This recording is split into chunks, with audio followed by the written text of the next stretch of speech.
Hi ಎಲ್ರಿಗೂ ನಮಸ್ಕಾರ. ನೀವು ನೋಡ್ತಾರ ಸ್ಯಾಂಡಿ ಬ್ರೋ ಯೂಟ್ಯೂಬ್ ಚಾನಲ್. ಇವತ್ತಿನ ಒಂದು ವಿಡಿಯೋ ಏನಪ್ಪ ಅಂದರೆ ನಿಮ್ಗೆ ಆಲ್ರೆಡಿ ಟೈಟಲ್ ಮತ್ತು ತಮ್ಬ್ನೇಲ್ ನೋಡಿ ಅರ್ಥ ಆಗಿರುತ್ತೆ ಅನ್ಕೊತೀನಿ. ಹೌದು, ಸೊ ಒಂದೇ ವಾಟ್ಸಪ್ನ ಎರಡು ಫೋನಲ್ಲಿ ಯಾವ ರೀತಿ ಯೂಸ್ ಮಾಡೋದು ತಿಳಿಸ್ಕೊಡ್ತೀನಿ.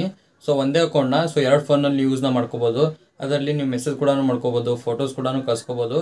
ಎಟ್ ಅ ಟೈಮು ಎರಡೂ ಕೂಡ ಯೂಸ್ ಮಾಡ್ಬೋದು. ನೀವೇನಾದರೂ ಒಂದರಲ್ಲಿ ಮೆಸೇಜ್ ಕಳಿಸಿದ್ರಪ್ಪ ಅಂದರೆ ಬೇರೆ ಯಾರಿಗಾದರೂ, ಸೊ ಅದು ಇಮಿಡಿಯೇಟಾಗಿ ಸೊ ಅದರಲ್ಲಿ ಕೂಡ ಶೋ ಆಗುತ್ತೆ, ಅಂದರೆ ಎರಡು ಫೋನಲ್ಲಿ ಶೋ ಆಗುತ್ತೆ. ಸೊ ಇಲ್ಲಿ ಸ್ಕ್ರೀನ್ ಮೇಲೆ ನೋಡ್ತಾ ಇರ್ಬೋದು ಯಾವ ರೀತಿ ಅಂತೇಳಿ. ಸೊ ಈ ರೀತಿ ಯಾವ ರೀತಿ ಮಾಡೋದು ಅಂತ ತಿಳಿಸ್ಕೊಡ್ತೀನಿ.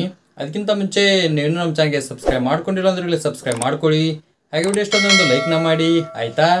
ಬನ್ನಿ ವಿಡಿಯೋ ಸ್ಟಾರ್ಟ್ ಮಾಡೋಣ. ಗೈಸ್, ಅದಕ್ಕಾಗಿ ನಿಮ್ಮ ಮೊದಲು ಎರಡು ಫೋನ್ನ ನೀವು ಒಂದು ಹತ್ರ ಇಟ್ಕೊಳ್ಳಿ. ನೆಕ್ಸ್ಟು ನೀವೇನು ಮಾಡಬೇಕಪ್ಪ ಅಂದರೆ, ಸೊ ಒಂದು ಫೋನಲ್ಲಿ ವಾಟ್ಸಪ್ನ ಓಪನ್ ಮಾಡ್ಕೋಬೇಕು, ಓಕೆನಾ? ಸೊ ಈಗ ನಾನು ವಾಟ್ಸಪ್ನ ಓಪನ್ ಮಾಡ್ಕೊತೀನಿ. ನೆಕ್ಸ್ಟ್ ಈ ಥರ ಇಂಟರ್ಫೇಸ್ ಬರುತ್ತೆ. ಇಲ್ಲಿ 3 ಡಾಟ್ ಮೇಲೆ ಕ್ಲಿಕ್ನ ಮಾಡಿಕೊಂಡು ಲಿಂಕ್ ಡಿವೈಸ್ ಅಂತ ಕಾಣಿಸ್ತಾ ಇದೆಯಲ್ಲ ಅದ್ರ ಮೇಲೆ ಕ್ಲಿಕ್ನ ಮಾಡ್ಕೊಳ್ಳಿ. ನೆಕ್ಸ್ಟ್ ಈ ಥರ ಇಂಟರ್ಫೇಸ್ ಬರುತ್ತೆ. ಇವಾಗ ಇದನ್ನ ಬಿಡಿ. ಸೊ ಇನ್ನೊಂದು ಫೋನಲ್ಲಿ ಸೊ ವಾಟ್ಸಪ್ನ ಲಾಗೌಟ್ ಮಾಡ್ಕೊಳ್ಳಿ, ಇಲ್ಲಾಂದರೆ ವಾಟ್ಸಪ್ನ ಡಿಲೀಟ್ ಮಾಡಿ ಮತ್ತೆ ಇನ್ಸ್ಟಾಲ್ ಮಾಡ್ಕೊಳ್ಳಿ. ನೆಕ್ಸ್ಟ್ ಈ ಥರ ಇಂಟರ್ಫೇಸ್ ಬರುತ್ತೆ. ಇಲ್ಲಿ ಅಗ್ರಿ ಆ್ಯಂಡ್ ಕಂಟಿನ್ಯೂ ಮೇಲೆ ಕ್ಲಿಕ್ನ ಮಾಡ್ಕೊಳ್ಳಿ. ಇಲ್ಲಿ ನಿಮ್ಮ ನಂಬರ್ನ ಎಂಟರ್ ಮಾಡೋಕ್ಕೆ ಹೋಗ್ಬಿಡಿ, ಓಕೆನಾ? ಸೊ ವಾಟ್ಸಪ್ನ ಓಪನ್ ಮಾಡಿದ ಮೇಲೆ ಯಾವ ಥರ ಬರುತ್ತೆ ನೋಡಿ, ಹಾಗೆ ಬಿಡಿ. ನೆಕ್ಸ್ಟ್ ಇವಾಗ ಏನು ಮಾಡ್ಕೋಬೇಕಪ್ಪ ಅಂದರೆ, ಇಲ್ಲಿ 3 ಡಾಟ್ ಕಾಣಿಸ್ತಾ ಇದೆ ನೋಡಿ, ಅದ್ರ ಮೇಲೆ ಕ್ಲಿಕ್ ಮಾಡಿಕೊಂಡು ಫಸ್ಟ್ ಬರೋ ಆಪ್ಷನ್ ಮೇಲೆ ಕ್ಲಿಕ್ನ ಮಾಡ್ಕೊಳ್ಳಿ.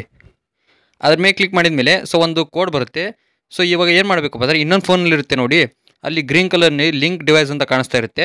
ಅದ್ರ ಮೇಲೆ ಕ್ಲಿಕ್ ಮಾಡಿಕೊಂಡು ಸೊ ಈ ಥರ ಇಂಟರ್ಫೇಸ್ ಬರುತ್ತೆ. ಓಕೆ ಮೇಲೆ ಕ್ಲಿಕ್ನ ಮಾಡ್ಕೊಳ್ಳಿ. ಅದ್ರ ಮೇಲೆ ಕ್ಲಿಕ್ ಮಾಡ್ಕೊಂಡ್ಮೇಲೆ ಸೊ ಒಂದು QR ಕೋಡು ಸ್ಕ್ಯಾನ್ ಮಾಡೋಕ್ಕೆ ಒಂದು ಆಪ್ಷನ್ ಸಿಗುತ್ತೆ. ಸೊ ಇದನ್ನ ಬ್ಲರ್ ಮಾಡಿರ್ತೀನಿ. ಸೊ ನೀವು ಅದನ್ನ ನಿಮ್ಮ ಫೋನಲ್ಲಿ ತೋರಿಸುತ್ತೆ ನೋಡಿ, ಅದು ಕ್ಯಾಮ್ರಾ ಓಪನ್ ಆಗುತ್ತೆ. ಅದನ್ನ ಸ್ಕ್ಯಾನ್ ಮಾಡ್ಕೊಳ್ಳಿ. ಸ್ಕ್ಯಾನ್ ಮಾಡಿ ಸ್ವಲ್ಪ ವೇಟ್ ಮಾಡಿ ಒಂದು 10 ಸೆಕೆಂಡು. ಆಮೇಲೆ ನೋಡಿ ಡೈರೆಕ್ಟಾಗಿ ವಾಟ್ಸಪ್ ನಿಮಗೆ ಶೋ ಆಗ್ತದೆ ಇನ್ನೊಂದು ಫೋನಲ್ಲಿ. ಇವಾಗ ಬ್ಯಾಕ್ ಬರ್ತೀನಿ. ಬ್ಯಾಕ್ ಬಂದಮೇಲೆ ನೋಡಿ, ಸೊ ಎರಡು ಫೋನಲ್ಲಿ ಒಂದೇ ರೀತಿ ವಾಟ್ಸಪ್ನ ಯೂಸ್ ಮಾಡೋಕ್ಕೆ ಆಪ್ಷನ್ ಸಿಕ್ತು. ಇವಾಗ ನಾನು ಮೆಸೇಜ್ ಮಾಡಿ ತೋರಿಸ್ತೀನಿ ನೋಡಿ ನಿಮಗೆ. ಸೊ ಒಂದು ಫೋನಲ್ಲಿ ನಾನು ಒಂದಿಷ್ಟು ಮೆಸೇಜ್ನ ಕಳಿಸ್ತೀನಿ. ಮೆಸೇಜ್ ಕಳಿಸಿದ ತಕ್ಷಣ ಇನ್ನೊಂದು ಫೋನಲ್ಲಿ ನೋಡಿ, ಅಲ್ಲಿ ಕೂಡ ಅದೇ ರೀತಿ ಮೆಸೇಜ್ ಸೆಂಡ್ ಆಯಿತು. ನೀವು ಎರಡು ವಾಟ್ಸಪ್ನ ಒಂದೇ ಫೋನಲ್ಲಿ ಯೂಸ್ನ ಮಾಡ್ಕೋಬೋದು. ಇಷ್ಟೇ ಸಿಂಪಲ್ ಅದು. ಸೊ ಒಂದೇ ವಾಟ್ಸಪ್ನ ಎರಡು ಫೋನಲ್ಲಿ ಯೂಸ್ ಮಾಡೋದು ಆಪ್ಷನ್ನು. ಸೊ ನಿಮಗೆ ಬೇಡಪ್ಪ ಅನ್ನೋದಾದರೆ ಅದನ್ನ ರಿಮೂವ್ ಮಾಡಬೇಕಪ್ಪ ಅಂದರೆ ಮತ್ತೆ 3 ಡಾಟ್ ಮೇಲೆ ಕ್ಲಿಕ್ ಮಾಡಿಕೊಂಡು ಲಿಂಕ್ ಡಿವೈಸ್ ಮೇಲೆ ಕ್ಲಿಕ್ನ ಮಾಡ್ಕೊಳ್ಳಿ. ನೆಕ್ಸ್ಟ್ ಈ ಥರ ಇಂಟರ್ಫೇಸ್ ಬರುತ್ತೆ. ನೀವು ಯಾವ ಫೋನಲ್ಲಿ ಲಾಗಿನ್ನ ಮಾಡಿರ್ತೀರ ನೋಡಿ, ಶೇರ್ ಮಾಡಿರ್ತೀರ, ಆ ಡಿವೈಸ್ ಇಲ್ಲಿ ನೇಮ್ ಶೋ ಆಗುತ್ತೆ. ಇಲ್ಲಿ ಆಂಡ್ರಾಯ್ಡ್ ಅಂತ ತೋರಿಸ್ತಾ ಇದೆ.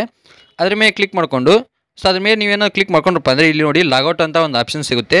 ನೀವು ಲಾಗೌಟ್ ಮೇಲೆ ಕ್ಲಿಕ್ ಮಾಡ್ಕೊಂಡ್ರಪ್ಪ ಅಂದರೆ ಒಂದು 10 ಸೆಕೆಂಡ್ ವೇಟ್ ಮಾಡಬೇಕು. 10 ಸೆಕೆಂಡ್ ವೇಟ್ ಮಾಡಿದ್ದಾದಮೇಲೆ ಸೊ ನೋಡಿ ಇವಾಗ ಪಕ್ಕದ ಫೋನಲ್ಲಿ ಸೊ ಅದು ಕಂಪ್ಲೀಟಾಗಿ ತಾನಾಗೆ ರಿಮೂವ್ ಆಗುತ್ತೆ ನೋಡಿ. ಸೊ ನಾನು ಏನು ಟ್ಯಾಪ್ ಮಾಡ್ತಾ ಇಲ್ಲ ನೋಡಿ, ಕಂಪ್ಲೀಟಾಗಿ ತಾನೇ ರಿಮೂವ್ ಆಯಿತು. ಇವಾಗ ನಾನು ಮತ್ತೆ ವಾಟ್ಸಪ್ನ ಓಪನ್ ಮಾಡ್ಕೊತೀನಿ ಇನ್ನೊಂದು ಫೋನಲ್ಲಿ. ನೋಡಿ ಇವಾಗ ಬಿನ್ ಲಾಗೌಟ್ ಅಂತ ಕಾಣಿಸ್ತಾ ಇದೆ, ಅಂದರೆ ಲಾಗೌಟ್ ಆಯ್ತದು.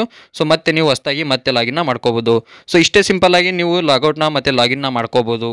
ಇವಾಗ ನೋಡಿದ್ರಲ್ಲ, ಸೊ ಒಂದೇ ವಾಟ್ಸಪ್ನ ಎರಡು ಮೊಬೈಲ್ನಲ್ಲಿ ಯಾವ ರೀತಿ ಯೂಸ್ ಮಾಡೋಂತ ನಿಮಗೆ ತಿಳಿಸ್ಕೊಟ್ಟಿದ್ದೀನಿ. ನಿಮ್ಗೆ ಏನಾದರೂ ವಿಡಿಯೋ ಅಂತ ಹೆಲ್ಪ್ಫುಲ್ ಆಗಿದೆ ಲೈಕ್ ಮಾಡಿ, ಹಾಗೆ ಚೆನ್ನಾಗಿ ಯಾರೋ ಸಮಯಗಳೇ ಸಬ್ಸ್ಕ್ರೈಬ್ ಮಾಡಿ.